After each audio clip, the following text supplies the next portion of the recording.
Hello students, स्वागत है आप सभी का फिर से एक नई वीडियो में। आज हम इस वीडियो में पढ़ने वाले हैं भारत की नदियों के ऊपर से टॉप 20 क्वेश्चंस। चलिए बिना किसी देर किए अपनी वीडियो को चालू करते हैं। पहला क्वेश्चन हमें दिया हुआ है, प्रायद्वीपीय भारत में सबसे लंबी नदी कौन सी है।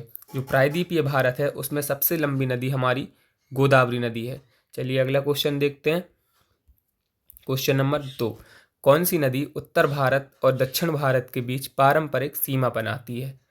तो नर्मदा नदी जो है वो उत्तर भारत और दक्षिण भारत के बीच एक पारंपरिक सीमा बनाती है, तो नर्मदा नदी आपका राइट आंसर होगा। चलिए अगला क्वेश्चन देखते हैं। क्वेश्चन नंबर 3, गंगा की सहायक नदियों में से कौन सी नदी उत्तर भारत की ओर प्रवाह करती है। तो गंगा की सहायक नदियों में से सभी में से सिर्फ सोन नदी उत्तर भारत की ओर प्रवाह करती है। चलिए अगला क्वेश्चन देखते हैं।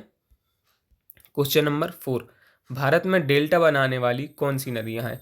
भारत में प्रमुख रूप से कावेरी, गंगा और महानदी डेल्टा का निर्माण करती हैं। चलिए अगला क्वेश्चन देखिए। क्वेश्चन नंबर 5, कौन सी नदी प्रारंभ में अरुण नदी के नाम से भी जानी जाती है। कोसी नदी जो कि बिहार से बहती है उसको प्रारंभ में अरुण नदी के नाम से भी जाना जाता है। चलिए अगला क्वेश्चन देखते हैं। क्वेश्चन नंबर 6, भारत में कौन सी नदियां डेल्टा नहीं बनाती हैं। भारत में ऐसी नर्मदा और ताप्ती नदी हैं जो डेल्टा का निर्माण नहीं करती हैं। चलिए अगला क्वेश्चन देखते हैं। भारत की शोक नदी किस नदी को कहा जाता है। तो भारत की शोक नदी कर्मनाशा नदी को कहा जाता है। चलिए अगला क्वेश्चन देखते हैं। क्वेश्चन नंबर 8, बद्रीनाथ का मंदिर जो है वह किस पवित्र नदी के तट पर बसा हुआ है। तो बद्रीनाथ का जो मंदिर है वह अलकनंदा के किनारे स्थित है। चलिए अगला क्वेश्चन देखते हैं। क्वेश्चन नंबर 9, कौन सी नदी मध्य प्रदेश से निकलती है और खंबात की खाड़ी में गिरती है। तो मध्य प्रदेश की महानदी जो है वह मध्य प्रदेश से निकलती है और खंबात की खाड़ी में गिर जाती है। चलिए अगला क्वेश्चन देखते हैं। क्वेश्चन नंबर 10, भारत की सरकार ने भारत में किन नदियों को प्रमुख रूप से वर्गीकृत किया है। भारत सरकार ने भारत में कितनी नदियों को प्रमुख रूप से वर्गीकृत किया है। तो इसमें 12 नदियों को वर्गीकृत किया गया है। चलिए अगला क्वेश्चन देखते हैं। क्वेश्चन नंबर 11, पंचगंगा और दूधगंगा किसकी सहायक नदियां हैं। पंचगंगा और दूधगंगा यह कृष्णा नदी की सहायक नदियां हैं। चलिए अगला क्वेश्चन देखते हैं। क्वेश्चन नंबर 12, कौन सी नदी ज्वारमुख का निर्माण करती है। ज्वारमुख का मतलब होता है एस्चुरी। तो नर्मदा नदी जो है वह डेल्टा न बनाकर एस्चुरी बनाती है। चलिए अगला क्वेश्चन देखते हैं। क्वेश्चन नंबर 13, दो नदियों के बीच की उपजाऊ भूमि को क्या कहा जाता है। जो दो नदियां बहती हैं उनके बीच में जो उपजाऊ भूमि होती है उसको दोआब कहा जाता है। तो दोआब आपका राइट आंसर होगा। ये काफ़ी इंपॉर्टेंट क्वेश्चन है, इसको आप मार्क कर लीजिएगा। चलिए अगला क्वेश्चन देखते हैं। क्वेश्चन नंबर 14, सिंधु नदी का उद्गम स्थल कहाँ स्थित है। तो सिंधुवती का जो उद्गम स्थल है वह तिब्बत से मानसरोवर में स्थित है।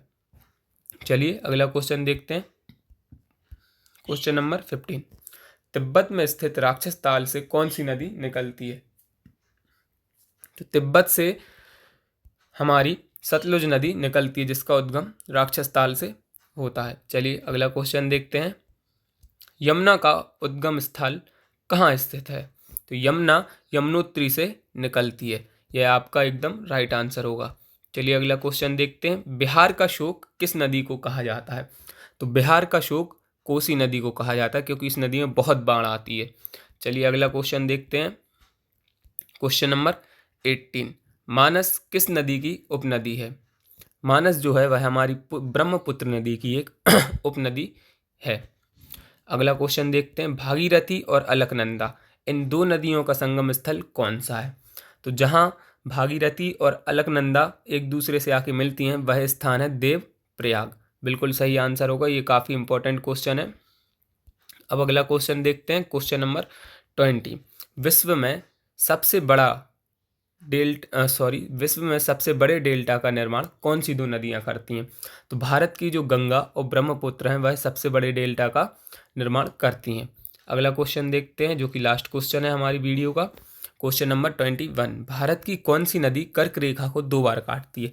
भारत की एकमात्र ऐसी नदी महानदी है जो कि कर्क रेखा को 2 बार काटती है इस तरह। चलिए आज की वीडियो यहीं समाप्त करते हैं, फिर हम बाद में मिलेंगे किसी और नई टॉपिक के साथ। तब तक के लिए धन्यवाद।